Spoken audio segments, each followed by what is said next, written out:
Welcome to my channel. Today we will be talking about Emma. Does Emma have a web version or only an app? Emma, the money management tool, primarily operates as a mobile application available on both iOS and Android. However, the team has been working on expanding accessibility. They have introduced an Emma for Web dashboard. This web dashboard is a way to access some of your Emma account features on a desktop or laptop through a web browser. It's important to note how this web dashboard works. You generally sign into the web version by scanning a QR code using your existing Emma mobile app, which is different from a fully independent web application. The core, complete Emma experience, including features like setting up budgets, tracking subscriptions, and connecting accounts, is still primarily centered around the mobile application.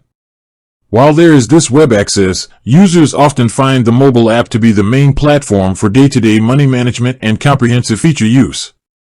So, while it's more than only an app now, the app remains the central and most robust tool for Emma users.